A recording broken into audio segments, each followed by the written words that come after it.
Students, subscribe and press the bell icon to never miss a video from 2IITians। बच्चों, Gauss theorem के concept video पाने के लिए join button पर click करें या फिर इस नंबर पर कॉल करें। A surface area of 0.2 J cap meter square is placed in a uniform electric field of 5 I cap plus 10 J cap Newton per coulomb. Calculate the entire flux emerging from the surface। तो चलिए समझते हैं क्या है surface area. ए मैं vector के form में तो ए एरो लगा रहा हूं 0.2 क्या जे कैप मीटर स्क्वायर, ये सरफेस एरिया दिया हुआ है आपको। इसको यूनिफॉर्म इलेक्ट्रिक फील्ड में रखा गया है।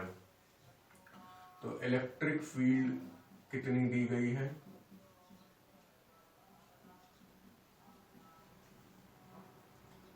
देख लेते हैं 5 I cap plus 10 J cap.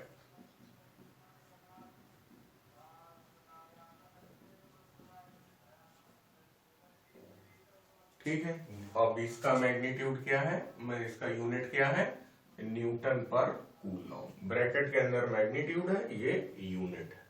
ठीक है भाई, अब यहाँ पे एक चित्र बना हुआ है आपके सामने, उसके हिसाब से थ्योरी यहाँ पे लिखी हुई है और उसी के हिसाब से हम लोग क्वेश्चन करेंगे। पहले पढ़ लेते हैं। The scalar product E dot dA is the electric flux through the element dA। The electric flux phi E through the entire surface is phi E कैसा, और यहां पे A लगा होगा और यहां पे E डॉट dA होगा। जब क्लोज्ड सरफेस होएगा तब, मतलब मान लीजिए कि क्लोज सरफेस एक स्फीयर है, क्यूब है, क्यूबॉइड है ना, सिलेंडर है, ऐसे केस में हम यहाँ पे एक छल्ला लगा और तब E डॉट dA होता है। तो पूरी सरफेस के लिए फॉर्मूला ये होता है या ये होता है, डिपेंडिंग किस एरिया क्लोज्ड है, एरिया ओपन है या फिर क्लोज्ड है। ओपन एरिया के लिए electric flux through the entire surface को इस तरह लिखते हैं, क्लोज्ड एरिया के लिए electric flux through the entire surface को ऐसे लिखते हैं। सवाल यहाँ पे बच्चों का ये था कि सर कब हम इंटीग्रेशन लगाते हैं और कब हम इंटीग्रेशन नहीं लगाते हैं, तो ये हमें नहीं समझ में आता है। तो ये जान लीजिए, जब पूरी सरफेस चाहे वो ओपन हो या क्लोज्ड हो तब का निकालना हो तब इंटीग्रेशन लगाते हैं। पूरी सरफेस का निकालना हो, यहां पे हमारा जो सरफेस है वो काफी छोटा है। सरफेस एरिया क्या है, 0.2 J कैप है। तो सरफेस एरिया कहां, मान लीजिए यहां पे बना ली हमने। ठीक है, काफी बड़ी सरफेस एरिया मैं आपके लिए बना रहा हूं जस्ट कि समझ में आए क्या है, वरना सरफेस एरिया बहुत छोटी है, इतनी छोटी है कि उतने एरिया में यूनिफॉर्म इलेक्ट्रिक फील्ड आ रही है। कैसी फील्ड आ रही है, यूनिफॉर्म इलेक्ट्रिक फील्ड आ रही है। तो ये जो सरफेस एरिया है हमारा, ये खिड़की टाइप का जो बना है, इसको हम लोग कैसे रिप्रेजेंट करते हैं, dA से रिप्रेजेंट करते हैं। सही है ना। तो सच बात यह है कि ये जो dA है वो ही यही सरफेस एरिया इन्होंने बोला वो है। ठीक है, और इलेक्ट्रिक फील्ड हमारे पास है। जब यूनिफॉर्म इलेक्ट्रिक फील्ड है तो हमें पूरा कोई एरिया लेने की जरूरत नहीं, क्योंकि सच बात है कि हमें इतने एरिया में अगर निकालना है तो हमारा फॉर्मूला छोटा हो जाएगा, इंटीग्रेशन से हम लोग बच जाएंगे। तब ये किसके लिए, स्मॉल एरिया के लिए मैं लिख दे रहा हूं।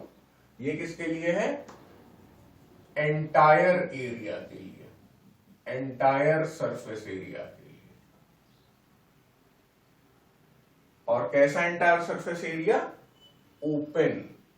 अपना कैसा है, ओपन है ना, ये मतलब ये खुला हुआ है एक तरीके से, कोई बंद नहीं हो रहा है।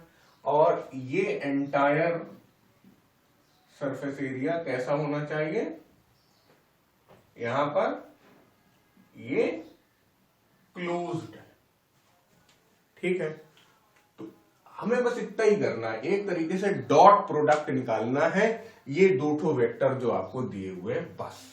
ठीक है, मुझे यही समझाना था कि भाई यहां इंटीग्रेशन अगर सब में पूरे सरफेस एरिया में निकालना है इंटीग्रेशन लगाओ, अगर पूरे सरफेस एरिया में नहीं निकालना है तो नहीं लगाओ। हमारे काम की जो थ्योरी है वो ये, the scalar product E dot D is the electric flux through the elemental area D A. तो यहां पे हम इसी से काम चला लेंगे। तो चलो 5i cap plus 10j cap,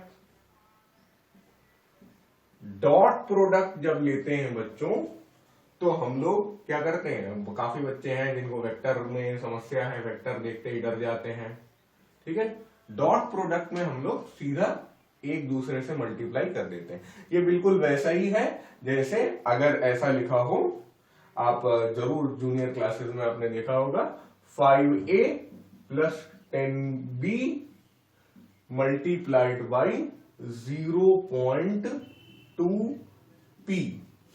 इस तरह से हम लोग जैसे इसको गुणा करते थे वैसे ही इसको गुणा करेंगे, लेकिन यहाँ पे a मल्टीप्लाइड बाई p भी होता था, b मल्टीप्लाइड बाई p भी होता था, और 5 मल्टीप्लाइड बाई 0.2 तो आप कर ही लेंगे, 10 मल्टीप्लाइड बाई 0.2 तो कर ही लेंगे। सेम तरीके हैं लेकिन कुछ रूल्स हैं।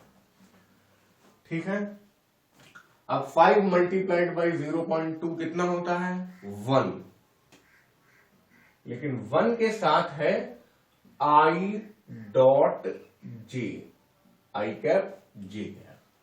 फिर 10 मल्टीप्लाइड बाई 0.2 कितना होता है, 2, जे डॉट जे। समझ गया बच्चों? अब होता क्या है कि अगर अपने से मल्टीप्लाई होता है जे कैप तो 1 हो जाएगा, आई कैप 1 हो जाएगा। मैं लिख देता हूं, आई कैप डॉट आई कैप 1 हो जाएगा, जे कैप डॉट जे कैप 1 होता है, उसी तरह के कैप डॉट के कैप 1 होता है। लेकिन भाई ए आई डॉट के 0 हो जाएगा, जे डॉट के 0 हो जाएगा, ये रूल है। और किस लिए रूल है अगर आप ये जानना चाहते हैं तो भाई फिर वेक्टर वाले चैप्टर में जाना पड़ेगा, फिर भी मैं थोड़ा सा बता देता हूं। असली में होता क्या है बच्चों, ये तीनों जो वेक्टर होते हैं आई कैप, जे कैप और के कैप, ये आपस में 90 डिग्री पे होते हैं। ठीक है, आपस में 90 डिग्री पे होते हैं। और डॉट प्रोडक्ट, जब भी हम लोग दो वेक्टर्स का डॉट प्रोडक्ट करते हैं तो कॉस थीटा आता है। डॉट प्रोडक्ट कैसे होता है, जैसे मान लीजिए कि दो वेक्टर हैं ए और एक ए ये एरिया वाला नहीं है और दूसरा वेक्टर है बी, तो ए डॉट बी को हम लोग लिखते हैं ए बी कॉस थीटा, जहां पे ए और बी के बीच में लगने वाला एंगल थीटा का कॉस लिया जा रहा है। अब यार यहां पे मान लीजिए हम लोग आई डॉट जे ले रहे हैं तो आई का मैग्नीट्यूड 1 होता है, जे का मैग्नीट्यूड भी 1 होता है, और दोनों के बीच में एंगल कितना है, आई और जे के बीच में अगर मैं यहां देखूं तो यहां पर एंगल कितना है, 90 डिग्री है। ठीक है, तो cos 90 डिग्री कितना होता है, 0 होता है। cos 90 डिग्री 0 होता है, तो 1 इंटू 0 0। तो इसीलिए याद रखिएगा कि डॉट प्रोडक्ट में खुद से डॉट प्रोडक्ट लेंगे तो 1 आएगा, किसी और से डॉट प्रोडक्ट लेंगे तो 0 आएगा। आई जे के की बात कर रहा हूं मैं यहां पर।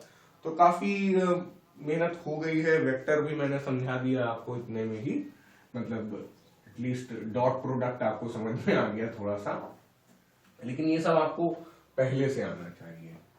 आप अगर 12th में हैं और इस सब में स्ट्रगल कर रहे हैं तो प्लीज बच्चों, मैं जानता हूं कि कोरोना की वजह से आप नहीं कर पाए थे क्लास 11th में, लेकिन आपको वापस क्लास 11th के लेक्चर्स में भी जाना पड़ेगा। ठीक है, तो आई डॉट जे कितना हो जाएगा, 0 मल्टीप्लाइड बाई 1 0, और 2 जे डॉट जे कितना होता है 1, तो ये कितना हो जाएगा 2। ठीक है, और टू क्या है हमारा निकल के आया इलेक्ट्रिक फ्लक्स। पूछा गया था calculate the electric flux emerging from this surface. तो इस सरफेस से निकलने वाला इलेक्ट्रिक फ्लक्स कितना आ गया 2 न्यूटन मीटर स्क्वायर पर Coulomb.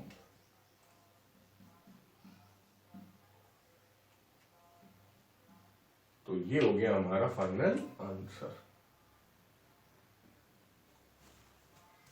This question is done now.